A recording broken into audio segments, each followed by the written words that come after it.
오늘 여러분과 함께 나눌 말씀은 요한일서 4장 13절에서 21절까지의 말씀입니다. 요한일서 4장 13절에서 21절까지 말씀, 저와 여러분이 같이 읽도록 하겠습니다. 하나님이 우리에게 자기 영을 나누어 주셨습니다. 이것으로 우리가 하나님 안에 있고 또 하나님이 우리 안에 계시다는 것을 우리는 압니다. 우리는 아버지께서 아들을 세상의 구주로 보내신 것을 보았고 또 그것을 증언합니다. 누구든지 예수를 하나님의 아들로 시인하면 하나님이 그 사람 안에 계시고 그 사람은 하나님 안에 있습니다. 우리는 하나님이 우리에게 베푸시는 사랑을 알았고 또 믿었습니다. 하나님은 사랑이십니다. 사랑 안에 있는 사람은 하나님 안에 있고 하나님도 그 사람 안에 계십니다. 사랑이 우리에게서 완성되었다는 사실은 이 점에 있으니 곧 우리로 하여금 심판날에 담대함을 가지게 하려는 것입니다. 우리가 이렇게 담대해지는 것은 그리스도께서 사신 대로 또한 우리도 세상에서 그렇게 살기 때문입니다. 사랑에는 두려움이 없습니다. 완전한 사랑은 두려움을 내쫓습니다. 두려움은 징벌과 관련이 있습니다. 두려워하는 사람은 아직 사랑을 완성하지 못한 사람입니다. 우리가 사랑하는 것은 하나님이 우리를 먼저 사랑하셨기 때문입니다. 누가 하나님을 사랑한다고 하면서 자기 형제 자매를 미워하면 그는 거짓말쟁이입니다. 보이는 자기 형제 자매를 사랑하지 않는 사람이 보이지 않는 하나님을 사랑할 수 없습니다. 하나님을 사랑하는 사람은 자기 형제 자매도 사랑해야 합니다. 우리는 이 계명을 주님에게서 받았습니다. 아멘. 우리가 계속해서 요한일서 말씀을 배우고 있습니다. 우리 지난 3주 동안 요한일서 이 4장 말씀도 혹시 잊어버리지는 않았을 텐데 그래도 좀 기억을 하는 마음을 가지고 4장 말씀 전체를 한번 여러분 마음속에 떠올려 보는 시간도 가지셨으면 좋겠습니다. 우리가 요한일서를 통해서 저는 이 설교를 준비하면서 그 생각을 하게 되는데 너무 잔소리하는 거 아닌가? 했던 소리 또 하고 했던 소리 또 하고 자꾸 그러는 것은 아닌가 싶습니다. 제가 그러는 것이 아니고요. 성경이 그렇게 써 있는 것 같아요. 예수님을 하나님의 아들로 또 이 땅에 오신 참 사람으로 시인해야 한다, 사랑해야 한다, 계속 그 말씀들이 반복되고 있는데 언제까지 반복할 것인가? 그 질문을 하다가 왜 반복할 것인가? 왜 반복하는 것인가? 라는 질문을 또 한번 하게 되는 거죠. 그것을 우리가 아는 것이 중요한 것 같습니다. 그 반복되었던 구절들을 몇 가지만 좀 살펴봅시다. 그리스도이신 예수님께서 이 땅에 참 하나님, 참 사람으로 오셨다는 사실을 우리가 배웠고 그것을 바르게 옳게 시인해야 한다라고 그렇게 우리가 배웠었습니다. 왜 그렇죠? 왜 예수님께서 참 하나님이시고 참 사람이시다라는 사실을 우리가 왜 온전히 시인해야 하는 것이죠? 첫 번째 이유는 사실 그것은 우리를 구원하신 하나님의 계획이고 그 계획이 완벽하게 실현된 것을 우리가 정확하게 알고 믿고 있어야 우리가 그리스도를 믿는 그 올바른 길에 들어갈 수 있다는 것 때문에 그렇습니다. 만약에 예수님께서 하나님이 참 신이시기만 하고 참 사람이 아니시라면 우리를 구원하시는 그런 일들을 하실 수가 없는 것이고 또 사람이기만 하고 하나님이 아니시라면 그것 또한 불가능해지는 거죠. 하나님은 그 모든 것을 하나님께서 계획하셨고 그 일을 온전히 이루셨다는 사실을 우리는 알아야 하는 것입니다. 그래서 이 사실을 고백하는 것이 중요한데 우리가 이것을 계속해서 되뇌어야 하는 이유를 한 가지 배웠던 것이 있습니다. 그것은 무엇인가 하면 우리가 믿음이라는 것을 가지고 살아가는데 이 사실을 믿는 것은 결국 우리의 믿음이 단순히 마음속에 어느 정도 간직하고 살아가거나 우리가 생각 속에서 어떤 정보를 분명히 알고 있거나 하는 것으로 끝나는 것이 아니라 우리가 믿었다면 그 믿음대로 살아가는 것, 우리가 그리스도께서 이 땅에 사셨던 그 모습을 보고서 아유 참 잘 사셨네요 하고 끝나는 것이 아니고 우리도 그렇게 살겠습니다라는 그런 고백이 있어야 하기 때문에 그리스도께서 참 사람으로 이 땅에 오셨다는 것을 우리가 내가 믿음을 갖고 있다는 것에 아주 중요한 의미를 가지고 그 믿음으로 살겠습니다라는 고백을 하고 그것이 바로 그리스도를 따르는 삶, 그리스도를 따르는 삶이 바로 믿음이다라는 것을 우리가 계속 강조해 오고, 그렇기 때문에 이 사실을 인정하는 것이 무척 중요하다는 겁니다. 믿음으로 사는 것은 확고한 신념이 있다라는 것이 아닙니다. 내가 이것을 꼭 이루어내겠다라는 어떠한 목표 달성하는 것이 믿음 아닙니다. 세상에 많은 사람들이 교회 다니는 사람일지라도 어떠한 목표를 정해놓고 그 목표를 실행에 옮겨서 성공해 내는 것이 진짜 믿음이겠거니라고 생각을 하는 사람들이 상당히 많이 있는데, 우리가 생각하는 믿음은 그 정도가 아닙니다. 우리는 하나님께서 말씀하신 것을 온전히 순종하며 살겠습니다라는 그러한 믿음을 가지고 살아가는 거지, 내게 어떠한 신념이 있습니다, 내가 어떠한 목표를 설정해 놓았습니다, 그래서 내가 그 믿음을 가지고 이것을 이뤄내겠습니다, 그거는 세상의 다른 사람들도 다 하는 거잖아요. 목표를 실행에 옮기는 거 다 하는 거지. 뭐 누구는 목표 없고 누구는 그거 이루지 못합니까? 우리의 믿음을 그 정도의 것이라고 생각하는 게 하는 것은 잘못이라는 것이죠. 우리가 서로 사랑하는 것이 믿음으로 사는 것이다 라는 사실을 말씀을 따라 순종하는 삶을 통해서 우리는 배우고 있습니다. 내가 하나님 말씀 따라 살아간다, 그것은 뭐 그럼 어떤 말씀, 그러한 질문들이 들어올 때 우리는 하나님께서 나에게 사랑하라고 말씀하셨으니 내가 사랑하며 사는 것, 그것이 내가 믿음으로 사는 것이다 라고 결정하고 또 그렇게 살아가는 거죠. 믿음이 있기 때문에 우리는 사랑하며 삽니다. 그 사랑하며 사는 삶은 사람을 보는 것이고, 사람에 대해서 관심을 갖는 것이고, 사람에 대해서 열정을 가지고 사랑하는 것이다 라고 우리가 생각하고 그렇게 배우고 또 실행해야 할 것입니다. 왜 우리가 이렇게 믿음이 사랑하는 것이다 라고, 사랑하는 것이 믿음이다 라고 그렇게 표현하는가? 그것은 우리가 믿는 하나님이, 하나님의 본질 자체가 사랑이시기 때문에 그런 것이죠. 하나님의 참된 본질이 바로 사랑입니다. 하나님 어떤 분이십니까? 바로 사랑하시는 분이시고, 하나님의 본질 그 자체가 사랑이십니다. 자, 여기서 우리가 꼭 한 가지 생각해야 될 것이 있습니다. 하나님은 위대한 분이십니다. 크신 분이십니다. 우리의 생각 속에 다 담아낼 수 있는 분이 아니죠. 그런데 그 위대한 하나님을 우리가 생각할 때 가끔 우리가 이런 생각을 할 수도 있습니다. 나는 너무 작은 존재고 보잘것없는 존재. 그런데 그 위대하신 하나님이 나를 생각하실까? 나의 삶에 관심이 있으실까? 그렇게 생각한다면 그 위대하신 하나님을 우리가 뭔가 이상하게 생각하고 있는 거예요. 하나님은 사랑이시기 때문에 하나님의 그 위대하심이 어디서 증거되나 하면, 나같이 작은 사람조차도 하나님이 사랑하신다라는 사실을 잊지 않아야 하는 거예요. 내가 보잘것없기 때문에 하나님이 지나쳐 버리시는가? 그거 아니라는 거죠. 제가 미국에 가서, 미국에 처음 갔을 때 20년 전이겠네요, 몇 군데 큰 교회를 다녀봤었습니다. 근데 교회를 갈 때마다 어떤 목사님들을 만나게 되죠. 어떤 목사님은 처음에는 되게 반가워하더니 제가 목사라는 사실을 알고 거리두기를 하시는 분도 계시더라고요. 왜 그런지는 나중에 이유는 알았어요. 나중에 물어보세요. 저 왜 그러냐고 하면. 어떤 교회, 큰 교회 갔더니 그 목사님은 뭐 키도 크고 되게 잘생긴 분인데 사람이 지나가는 것에 대해서 별 관심이 없더라고요. 사람이 얼마나 많이 모였는가에만 신경을 쓰는 것 같더라고요. 근데 한 목사님을 만났습니다. 그리고 나가는 길에 인사를 드렸어요. 유심히 살펴보시더라고요. 그래서 유심히 살펴보시는구나 그랬어요. 그리고 그 주 금요일에 그 교회에 이렇게 세미나가 있어서 갔었는데, 한 세미나에 1,000 몇백 명이 와서 앉아 있었던 것 같아요. 그런데 너무 사람들이 많으니까 나가는 길에 인사를 못 드리고 그냥 옆문으로 나갔거든요. 그리고 그 다음 날 금요일에 세미나가 있었으니까 그 다음 날 또 교회를 한 번 더 갔어요. 그랬더니 나갈 때 인사를 드리니까 그렇게 저한테 말씀하시는 거예요. 지난 금요일에 온 거를 봤는데 왜 인사 안 하고 갔냐고. 제가 어떤 교회를 나갈게요? 첫 번째 교회? 두 번째 교회? 아니요, 마지막에 그 교회. 관심을 가져주시는 그 교회. 수많은 사람들 속에서 나에게 관심을 가져주시는 분이구나. 그분이 저에게 아주 좋은 멘토가 되어주셨고, 또 지금까지도 며칠 전에도 책을 보내주시더라고요.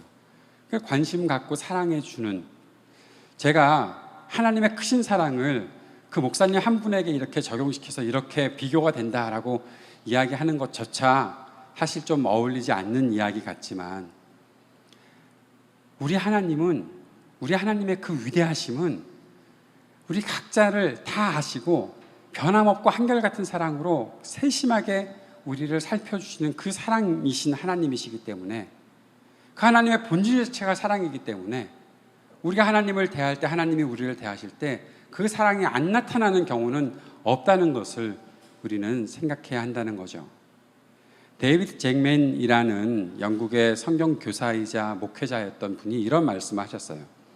우리는 우리들 한 사람 한 사람을 향한 왕이신 그분의 섬세한 사랑과 관심에 놀랄 뿐이다.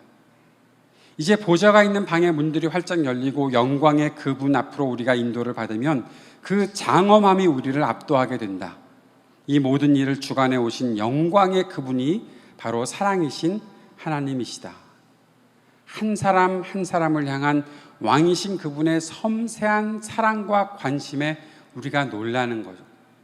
그래서 그 위대하신 하나님 앞에 설 수 있다는 것, 그것이 우리에게 있어서 감사가 되고 예배의 이유가 되는 것이죠. 그 다음으로 우리가 생각해야 될 것, 하나님이 그 본질 자체가 사랑이시다, 하나님은 사랑 그 자체이시다라는 사실을 우리가 다시 한번 생각해야 되는데, 왜 이것을 다시 생각하나 하면, 그럼 하나님은 왜 그 본질이 사랑이세요? 라고 질문을 하게 되면 꼭 생각해야 될 것이 있습니다. 여러분, 하나님이 삼위일체 하나님이시라는 사실을 우리가 믿고 있죠. 잘 생각하지 않지만 삼위일체시다라는 것을 우리가 알잖아요. 성부 하나님, 성자 하나님, 성령 하나님이 계시다. 이 세 위격이 계시는데 이 세 위격은 항상 동등하시다. 그런데 이분이 한 분이시다라는 사실이잖아요. 이것을 따로 어떻게 우리가 이해가 잘 되게 설명할 길은 그닥 쉽지는 않지만, 한 가지 분명한 것을 우리가 생각해야 되는 것은, 이 삼위일체 하나님의 세 위격의 관계가 사랑의 역동적인 상호관계로 이루어져 있다는 거죠. 성부 하나님이 성자 하나님을 향한, 성자 하나님이 성령 하나님을 향한, 성령 하나님이 성부 하나님을 향한, 그리고 이 관계가 아주 어떤 것도 끊을 수 없는 사랑으로 엮어져 있다는 거예요. 이 사랑이 지속적인 상호작용을 통해 세 위격 사이를 끊임없이 순환하는 그 사랑이 바로 하나님의 본질이라는 거죠. 만약에 우리가 아까 앞에서는 그 크신 하나님이 나까지 사랑하시겠어? 라는 생각도 할 수가 있지만, 때로는 우리가 하나님이 나를 사랑하지 않으시는 건 아닐까라고 생각하게 된다면, 이것은 무엇을 부인하는 것인가 하면 하나님의 본성 자체를 부인하는 것이 될 수밖에 없다는 거예요.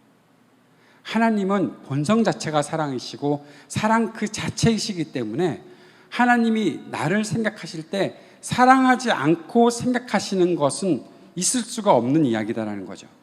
하나님의 성품은 사랑 그 자체이기 때문에, 우리가 하나님이 나를 사랑하시지 않을 텐데라고 생각하는 것은 하나님의 성품을 이해하지 못하는 것이 되고, 심지어는 그것을 거부하는 것이 될 수도 있고, 또 더 나아가서는 하나님의 그 크신 은혜를 아주 값싼 은혜로 만들어버리는 거죠. 값싼 은혜가 뭔 줄 아세요? 그것은 하나님의 사랑을 조건적인 사랑으로 전락시키는 거예요. 하나님은 우리를 조건적으로 사랑하시는 분이 아니세요. 하나님께서 우리를 창조하셨을 때, 또 하나님께서 우리 때문에 많이 아파하실 때, 하나님이 우리를 구원하실 때, 하나님은 우리를 기뻐하실 때, 하나님은 한결같은 사랑으로 우리를 사랑하시는 분이시다라는 사실을 우리는 잊지 않아야 하는 겁니다. 내가 이 정도 했으니까 하나님이 나를 사랑해 주시겠지? 아니요, 그 정도 안 했어도 사랑해 주세요. 나는 저 사람보다 조금 나은 것 같아.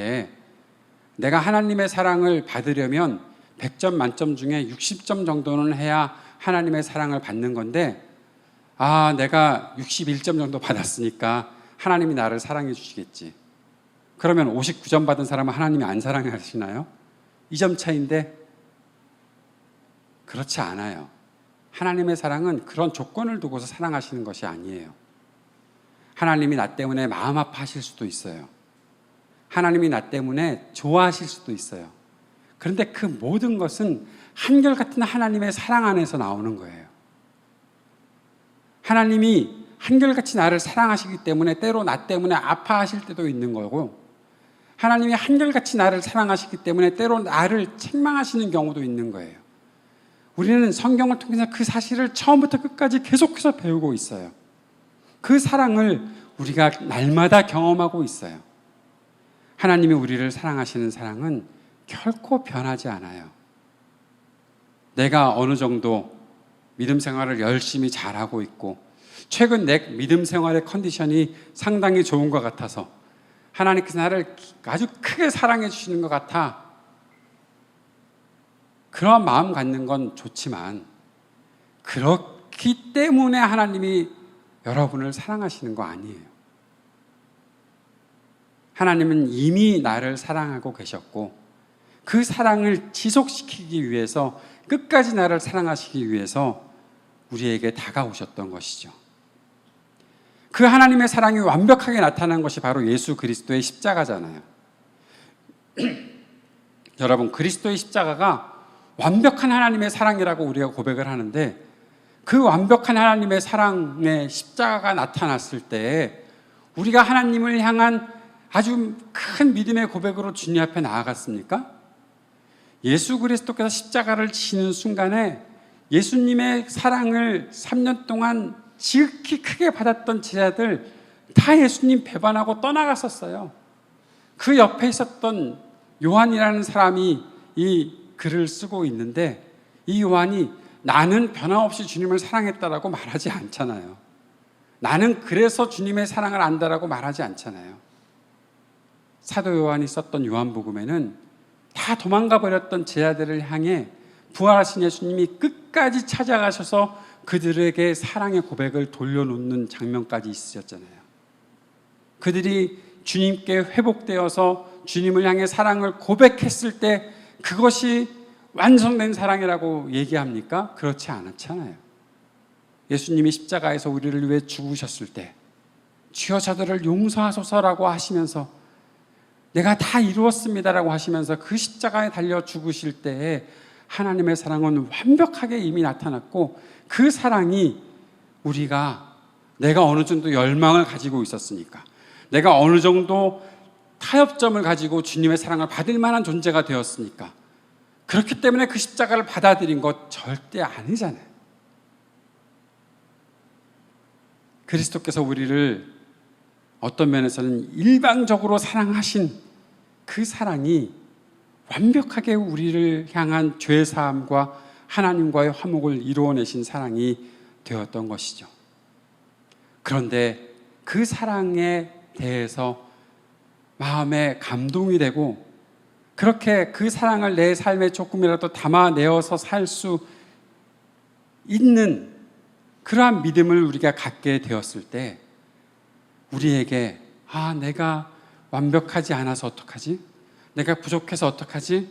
하는 그 모든 것들이 다 사라지고, 하나님 그래도 나를 사랑해 주시니, 그리스도 예수의 그 십자가가 오늘 나를 향해 다가와 주시니 감사하고, 주님 내가 그렇게 주님 사랑합니다라고 베드로처럼 떨면서 주님께 사랑을 고백하는 존재가 되는 것이잖아요.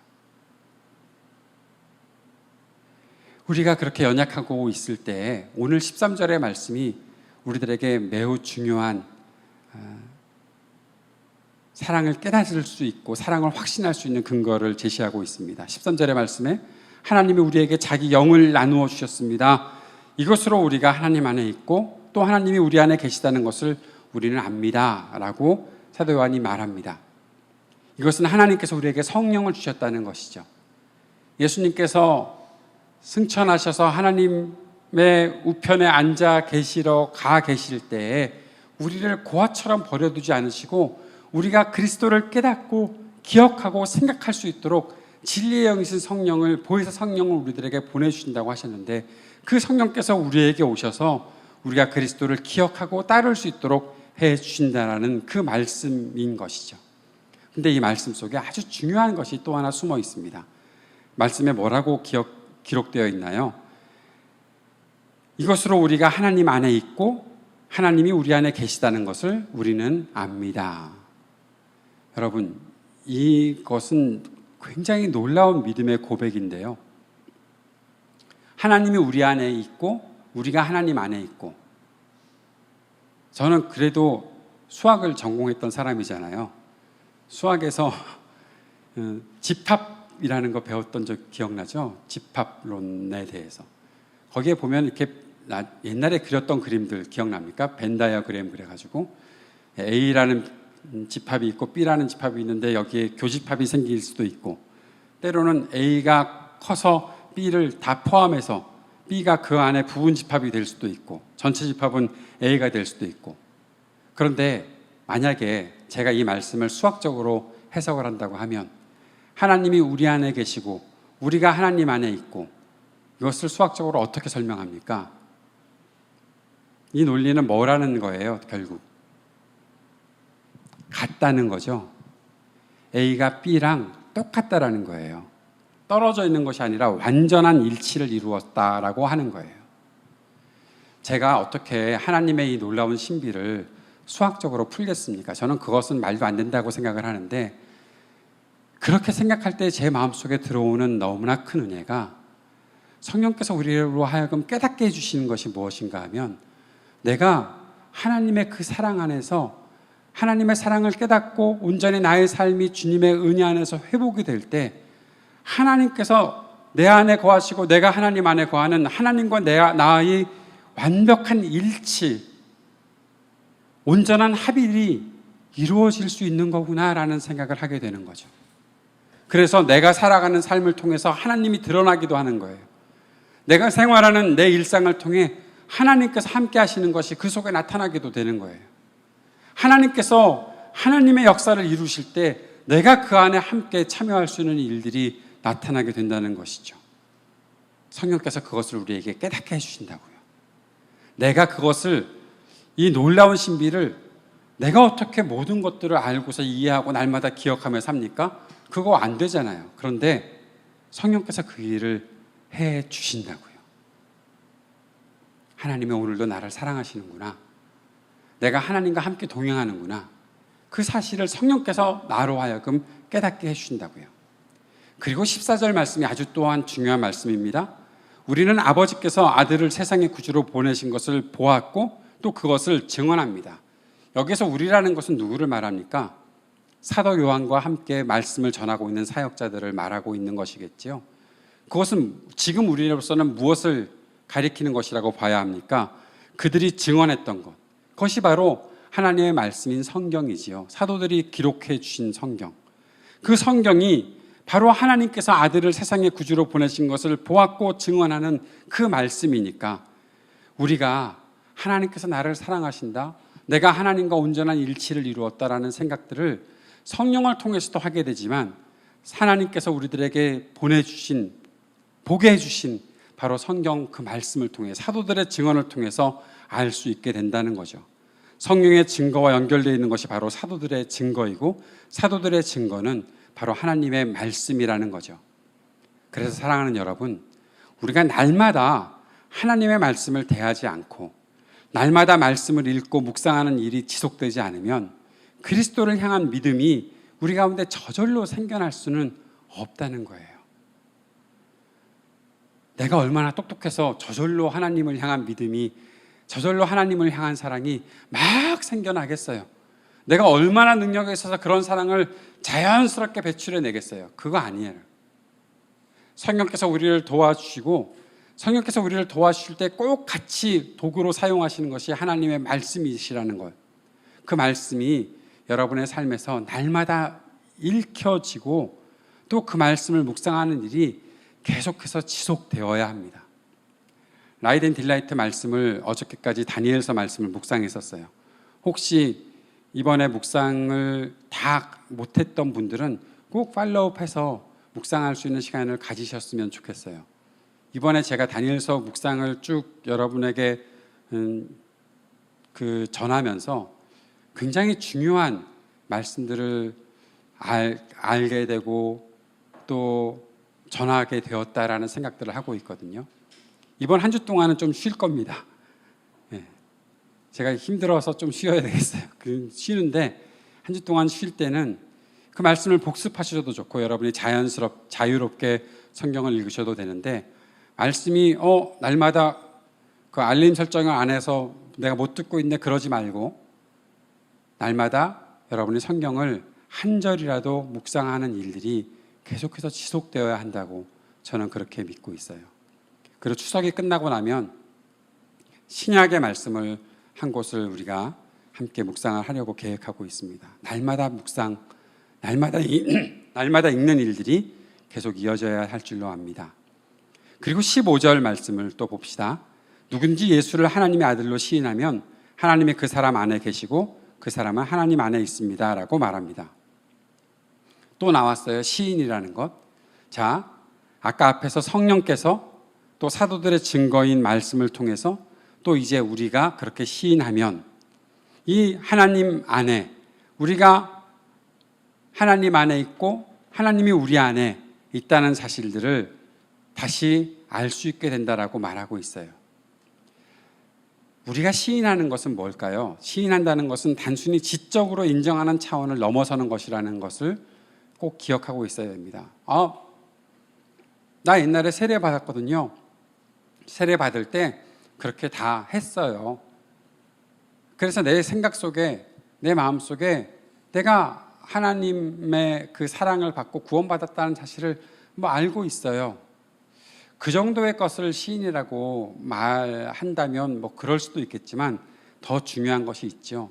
이제 우리의 날마다 하나님을 시인하는 것은 하나님과 동행을 체험하는 것, 그리고 진실한 마음으로 주님의 말씀에 순종하는 것, 주님의 성품을 본받아서 성숙해지는 것, 이 모든 것이 총체적으로 각자의 믿음으로 고백되는 것을 말하는 것, 이것이 우리가 주님을 시인하는 것이 되어야 한다라는 겁니다.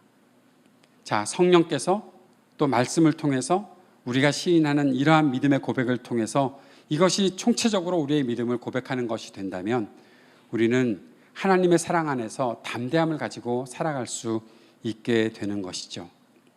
16절부터 19절까지를 다시 한번 읽어보겠습니다. 그 속에 나오는 내용들을 우리가 마음속에 잘 담아봅시다. 한번 같이 다시 읽어봅시다. 시작. 우리는 하나님이 우리에게 베푸시는 사랑을 알았고 또 믿었습니다. 하나님은 사랑이십니다. 사랑 안에 있는 사람은 하나님 안에 있고 하나님도 그 사람 안에 계십니다. 사랑이 우리에게서 완성되었다는 사실은 이 점에 있으니 곧 우리로 하여금 심판날에 담대함을 가지게 하려는 것입니다. 우리가 이렇게 담대해지는 것은 그리스도께서 사신 대로 또한 우리도 이 세상에서 그렇게 살기 때문입니다. 사랑에는 두려움이 없습니다. 완전한 사랑은 두려움을 내쫓습니다. 두려움은 징벌과 관련이 있습니다. 두려워하는 사람은 아직 사랑을 완성하지 못한 사람입니다. 우리가 사랑하는 것은 하나님이 우리를 먼저 사랑하셨기 때문입니다. 아멘. 우리는 날마다 하나님의 사랑을 경험하며 살고 있습니다. 그리고 또 지금까지 그랬던 것처럼 앞으로도 하나님의 사랑을 경험할 것입니다. 그러면서 하나님의 사랑이 한결같은 사랑이구나, 하나님의 사랑이 변함없는 사랑이구나 라는 사실들을 계속 알게 될 것입니다. 하나님께서는 한결같은 분이시고 변하지 않는 분이시기 때문에 하나님께서 베푸시는 사랑도 늘 똑같습니다. 그 사실을 우리가 계속해서 경험하게 해 주실 것입니다. 그리고 또 한 가지 우리가 배웠던 말씀이 있죠. 하나님의 사랑이 우리들에게 다가왔을 때 우리가 서로 사랑하면 사랑이 완성된다라고 했었습니다. 그런데 우리가 분명히 배운 것은 하나님의 사랑이 불완전했기 때문에 우리가 사랑하는 것으로 완성되는 것이 아니라 완전하신 하나님의 사랑을 우리가 받고 그 완전하신 하나님이 계획하신 일들, 우리가 서로를 사랑하는 것들이 이루어질 때에 하나님의 그 사랑의 계획들이 완성되는 것이다 라는 사실을 우리가 배워서 이제는 알고 있는 것입니다. 하나님의 사랑이 우리에게서 완성되었다는 것이 가진 뜻과 목적은 우리가 하나님의 사랑을 받은 사람으로 서로를 사랑하면서 사는 것인데, 자, 그런데 오늘 말씀에서는 다가올 심판의 날에 우리를 담대하게 하시려는 하나님의 뜻이 있다라고 말하고 있습니다. 왜 우리가 다가올 심판의 날에 담대해야 되는 것일까? 하나님께서 우리를 심판하실 때 막 두려워 떨다가 아니요, 나는 예수님을 믿어요. 그래서 내가 구원받는 사람으로 딱 되고, 꼭 그렇게 금방 고백이 잘 안 돼가지고 하다가 내가 구원받지 못하는 사람이 될까봐 우리가 두려워서 그렇게 하라는 그런 일들을 말씀하시는 것이 아니라, 우리로 하여금 하나님의 사랑을 가지고 담대하게 이 땅에서 사랑하면서 살고, 그렇게 살면서 주님을 나중에 뵙게 되는 일들이 있도록 하기 위해 하나님이 우리를 담대하게 살아갈 수 있도록, 마지막 그날까지 담대할 수 있도록 하시는 것이 하나님의 목적이라는 거죠. 사랑하며 사는 사람들은 담대합니다. 두려워하지 않습니다. 이 말을 오해하지 마십시오. 사랑은 두려움이 없는 것이구나. 그래서 사랑에 눈이 멀어가지고 배는 게 없어서 아무렇게나 막 그렇게 사는 거구나. 그거 아닙니다. 그렇게 말하는 사랑이 아니지요. 자, 사랑 때문에 담대해진다. 그것은 완전하신 하나님의 사랑을 받았기 때문에 더 담대해지는 거고, 그 사랑을 완성시켜 나가는 그런 과정 속에 있고, 그 한결같은 하나님의 사랑이 내 안에 있기 때문에 두려워서 뒤로 물러나는 일이 없다라는 그 말씀을 하고 있는 것입니다. 자, 그런데 우리가 한 가지만 짚고 넘어갑시다. 우리는 사랑의 완성이라는 말을 하면 이렇게 생각하는 경우가 있어요. 내가 누군가를 사랑하고 그렇게 사랑해서 그 누군가가 나를 사랑하게 되는 것, 그것이 사랑의 완성이라고 생각하는 경우들이 있는 것 같아요. 오늘 아침에도 이렇게 버스 타고 오다가 잠깐 그 페이북에 떠 있는 영상을 하나 보게 되었는데, 사람들이 뭐 그런 영상들을 많이 올리는 것 같은데, 결혼식 날 신부를 앞에 세워놓고 신랑과 그의 친구들이 그 때를 지어서 기가 막힌 춤을 추고 있는 BTS 노래에 맞춰서, 다이너마이트인가 그 노래에 맞춰서, 와, 저거 연습하려고. 그래서 거기다가 그것을 영상 올린 사람이 이렇게 썼더라고요. 야, 이거 한번 하려고 결혼식을 했나? 뭐 그렇게 말할 정도로. 사랑의 완성이 남자와 여자가, 뭐 남자건 여자건 누가 먼저 사랑을 해서, 그래서 서로가 사랑하게 돼서 그 사랑의 완성을 결혼식으로 딱 나타내는 것, 그게 사랑의 완성 아니잖아요. 우리는 그런데 많이 오해를 한다고요. 내가 이만큼 사랑해서 너도 나를 이만큼 사랑해 줬어. 그래서 우리의 사랑이 딱 맞아 떨어졌구나. 와, 이게 완성. 하나님이 우리를 향해서 행하신 사랑이 그렇게 완성되는 것이라고 말씀하신 적이 없거든요. 아까도 말했잖아요. 예수 그리스도의 십자가가 하나님의 사랑의 그 완벽한 실체라고. 하나님은 그 사랑 그 자체시라고. 하나님은 만약에 그러한 사랑의 어떠한 서로의 반응이 온전히 잘 나타나서 조금의 어떠한 차이도 없이 서로가 서로를 사랑하는 것이 진짜 사랑의 완성이라고 한다면, 하나님은 맨날 손해만 보는 분이죠. 우리는 하나님을 그렇게 사랑하지 않거든요. 뉴저지에서 제가 사역을 할 때 이랬던 경험이 있습니다. 그 교회 사역 중에 빈민들 사는 곳에 가서, 가난한 사람들이 사는 곳에 가서 식사를 대접하는 사역들을 했던 적이 있어요. 몇 팀이 이루어져서 뉴욕의 맨하탄에 나가서도 하고, 뉴저지의 어떤 빈민촌에 가서도 하고 하는 그런 사역들을 했었어요. 그런데 한쪽에서 이러한 반응이 왔어요. 여러분이 어떠한 교회의 이름으로 이 사역을 하는 것을 드러내는 것은 좋지만, 와서 복음을 전하거나 예수님의 예수님의 말씀을 전하거나 하는 일은 하지 않았으면 좋겠습니다라는 그러한 반응이 왔어요. 그랬더니 교회에서 어떤 논의가 있었나 하면, 그러면 거기는 그만두자라고 하는 논의가 왔어요. 왜 그만둬야 될까요? 우리가 그 사람들에게 어떠한 반응을 기대하고 그렇게 해서 복음을 전하는 것이 우리가 추구하는 어떠한 목적인 것은 분명하지만, 그것을 기대하는 것은 있지만, 그 사람들이 그렇게 거기에 반응을 안 할 것이 확실해지면, 그러면 가난한 사람들에게 밥을 나누어 주는 것은 교회가 할 일은 아닌가요? 교회가 할 것은 하는 일은 그 사람들이 어떠한 일이 있더라도 꼭 예수를 믿게 되어야, 교회에 다닐 수 있게 되어야 그렇게 가난한 사람들에게 밥을 나누어 주는 사역을 해야 되는 겁니까? 그런 일들은 기대는 할 수 있지만 그것을 계산하면 안 되잖아요. 하나님의 사랑은 계산하는 사랑이 아니지요. 기대는 하겠지만 우리가 배운 사랑은 그런 사랑이 아니죠. 내가 사람들을 사랑해주고 그 사람들이 나를 사랑해주는 것 기대는 할 수 있겠지요. 그런데 그것이 아니더라도 계산해서 아무리 계산기를 두드려봐야 내가 거기에 대해서 어떠한 이득을 보거나 퉁치는 일들이 발생한다거나 그러한 것들이 계산이 안 되더라도 우리는 하나님의 사랑을 받은 사람들이기에 그 사람들을 사랑해 줘야 되는 것이죠. 이것은 개인적으로도 마찬가지죠. 내가 너를 사랑하는데 그래서 사랑한다고. 왜?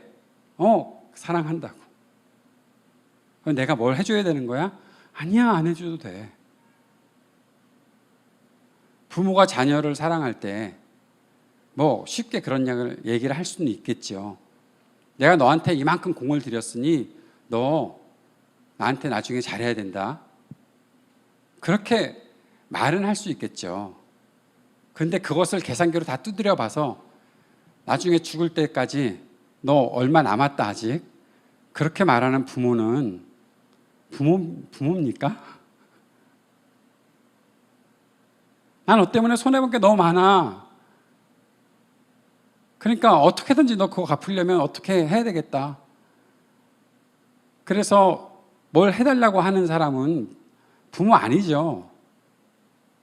육적으로는 부모일 수 있겠지만 진짜 진정한 부모는 그렇게 안 하죠. 해준 것이 그렇게 많아도 좀 네가 나한테 잘했으면 좋겠다라는 마음을 표현할 수는 있겠지만 그렇지 않다고 해서 야 이제 너 아니야, 너 내 자녀 하지 마.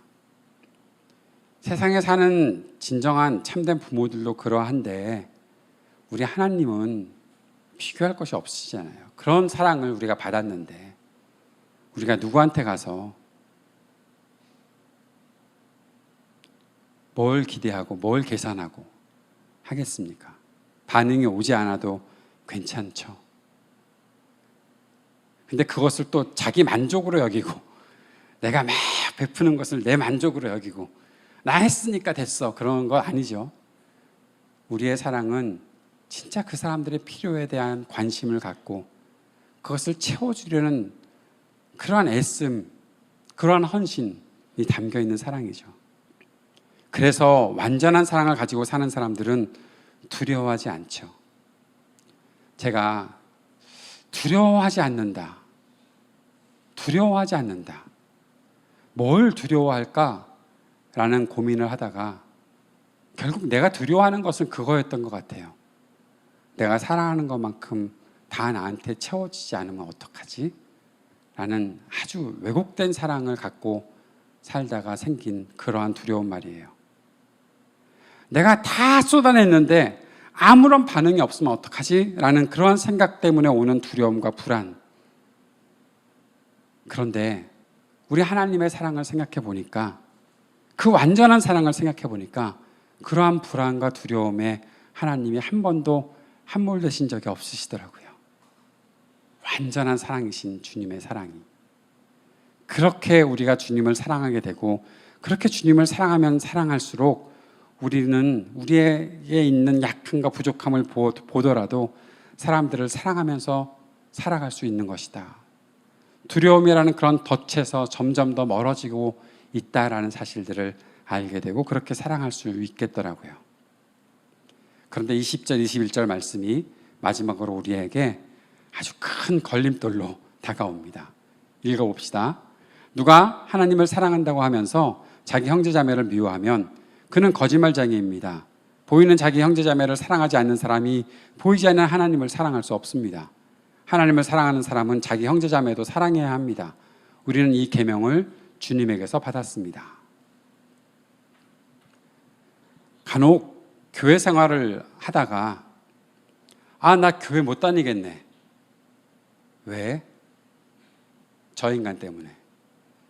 그렇게 생각하는 경우들이 있잖아요. 내가 하나님을 사랑하는 것은 아무 이상이 없어.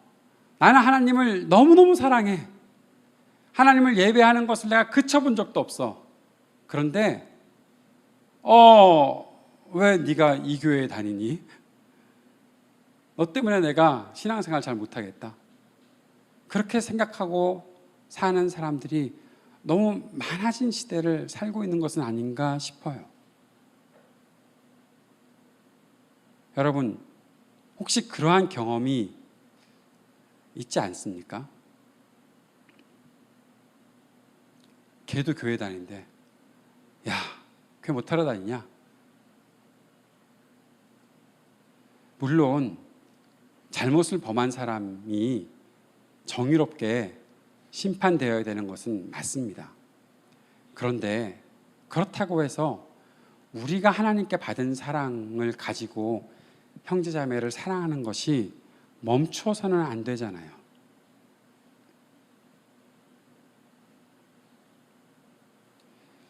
예전에 동료 목사님들과 친하게 지내던 목사님들과 농담이겠거니 하지만 진담이 상당히 많이 섞여 있는 그러한 이야기를 했던 적이 있습니다.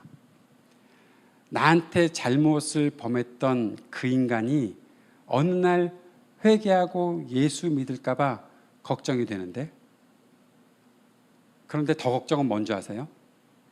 걔가 예수 믿고 너무나 완벽하게 회심해서 나한테 와서 내가 너한테 잘못했지, 내 사과를 받아줘, 나를 용서해줘, 그렇게 할까 봐 더 겁이 나고 불안한 거예요.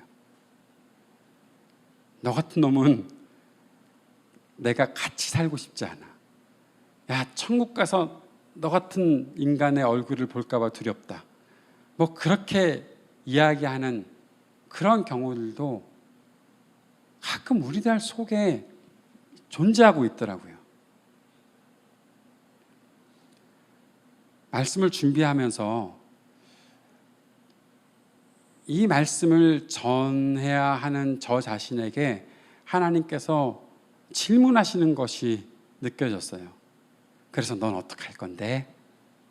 되게 웃으시면서 물어보시는 것 같더라고요. 너 이 말씀 전해야 되잖아. 너 이 말씀대로 네가 살아야 되잖아. 너 머릿속에, 네 가슴 그 저 구석에 어디서라도 얼굴이 나타나면 치가 떨리는 인간이 있지. 너 옛날에 꿈꾸다가 그 인간 꿈에서 만나가지고 막 소리치면서 화냈던 적 있잖아. 어떡할 건데? 고민을 많이 하다가 제가 하나님의 그 완벽하신 사랑 앞에서 제가 두려움을 내쫓게 되고 불안한 것을 내쫓게 된 하나의 길이 있었어요. 그게 무엇인가 하면, 하나님, 제가 형제자매를 사랑하면서 살아가는, 뭐 형제자매라고 얘기해서 우리끼리만 얘기하면 그게 주님께서도 말씀하셨잖아요. 너한테 잘해주는 사람 사랑하는 거 뭐 다 하는 일인데 그렇게 안 해주는 사람도 네가 사랑해야지라고 말씀하셨던 것이, 그런 말씀은 왜 이럴 때만 떠오르잖아요. 막 그렇게 부족할 때만 떠오르잖아요. 뭐 눈에 보이는 형제자매를 사랑할 줄 모르면서 눈에 보이지 않는 하나님을 어떻게 사랑하냐. 그래서 그 인간이 나타날 때마다 내가 눈을 가리고 다닐 수는 없잖아요. 그런데 그런 속에 하나님께서 저와 안에 주셨던 한 가지 마음은 그거였어요. 하나님이 나보고 사랑하라고 해서 갑자기 그 인간을 내가 용서하고, 갑자기 그 인간을 꽉 안아주고, 그 인간과 연대해서, 계속해서 인간이라고 얘기하고 있네. 그 인간과 계속해서 연대하고 뭐 함께 해나가고 그거 주님 제가 그렇게까지는 안 되겠는데요. 한 가지 제가 사랑의 마음을 회복하고 아니 하나님의 그 완벽하신 사랑을 받은 사람으로 한 가지 오늘부터 해 나갈 것이 있습니다. 하나님 그 인간 좀 불쌍히 여겨주세요. 제가 그것부터 시작할게요. 옛날에는 온라인으로 나가는 설교이기 때문에 제가 험한 말은 쓰지 않겠습니다. 확 어떻게 돼버려라 뭐 그렇게 하는 그런 적도 있었지만 이제 그런 거 더 이상 안 할게요. 그리고 한 걸음 나아가서 하나님 그 인간 좀 불쌍히 여겨주세요. 거기까지 할게요. 그리고 언젠가는 그렇게 바뀔 수 있겠죠. 하나님 그 사람 긍휼히 여겨주세요. 그 이상은 잘 모르겠어요. 하나님이 어떻게 하시겠죠. 하나님이 저에게 요구하시는 것이 있고 하나님이 뭔가를 하고 싶으실 때는 하나님께서 하실 일들에 대해서 제가 순종하게끔 만들어 가시는 그런 일들이 있겠죠. 사랑하는 여러분, 하나님의 사랑이 우리 삶을 이렇게 채우기 시작하면 주님은 우리가 어떻게 사람들과 함께 살아야 할지를 가르쳐 주십니다. 그리고 그 사랑을 감당할 수 있는 열망도 주시고 능력도 주실 것입니다. 완전하기에 두려움이 없는 사랑, 이것이 바로 우리가 살아가야 하는 길이고 사랑하며 살아야 하는 믿음의 삶의 모습인 것이죠. 기도합시다. 하나님 아버지, 참 완벽하신 하나님의 사랑 앞에서 참 연약하고 보잘것없는 우리의 모습을 봅니다. 그런데 이 연약하고 보잘것없는 우리에게 그 위대하신 하나님의 섬세하신 사랑이 다가왔다는 사실을 오늘도 기억하며 주님 앞에 참 변하기 싫은, 변화하고 싶지 않은 우리의 이 삶을 조금 바꾸어 놓으려고 합니다. 주님께서 우리를 사랑하셨던 그 사랑을 다시 기억하며 우리가 사랑하며 살아가는 그 길로 들어왔다는 사실을 기억하고 한 걸음씩 조금씩 사람들을 사랑하는 그 마음들을 가지고 살아가도록 인도해 주옵소서. 내가 이만큼 했는데 그 사람에게서 나에게 아무것도 오지 않으면 어떡하지? 라는 그런 불안과 두려움을 다 쫓아내는 완벽하신 하나님의 사랑을 경험하며 살아가는 우리가 되기를 간절히 소망합니다. 예수님 이름으로 기도드립니다. 아멘.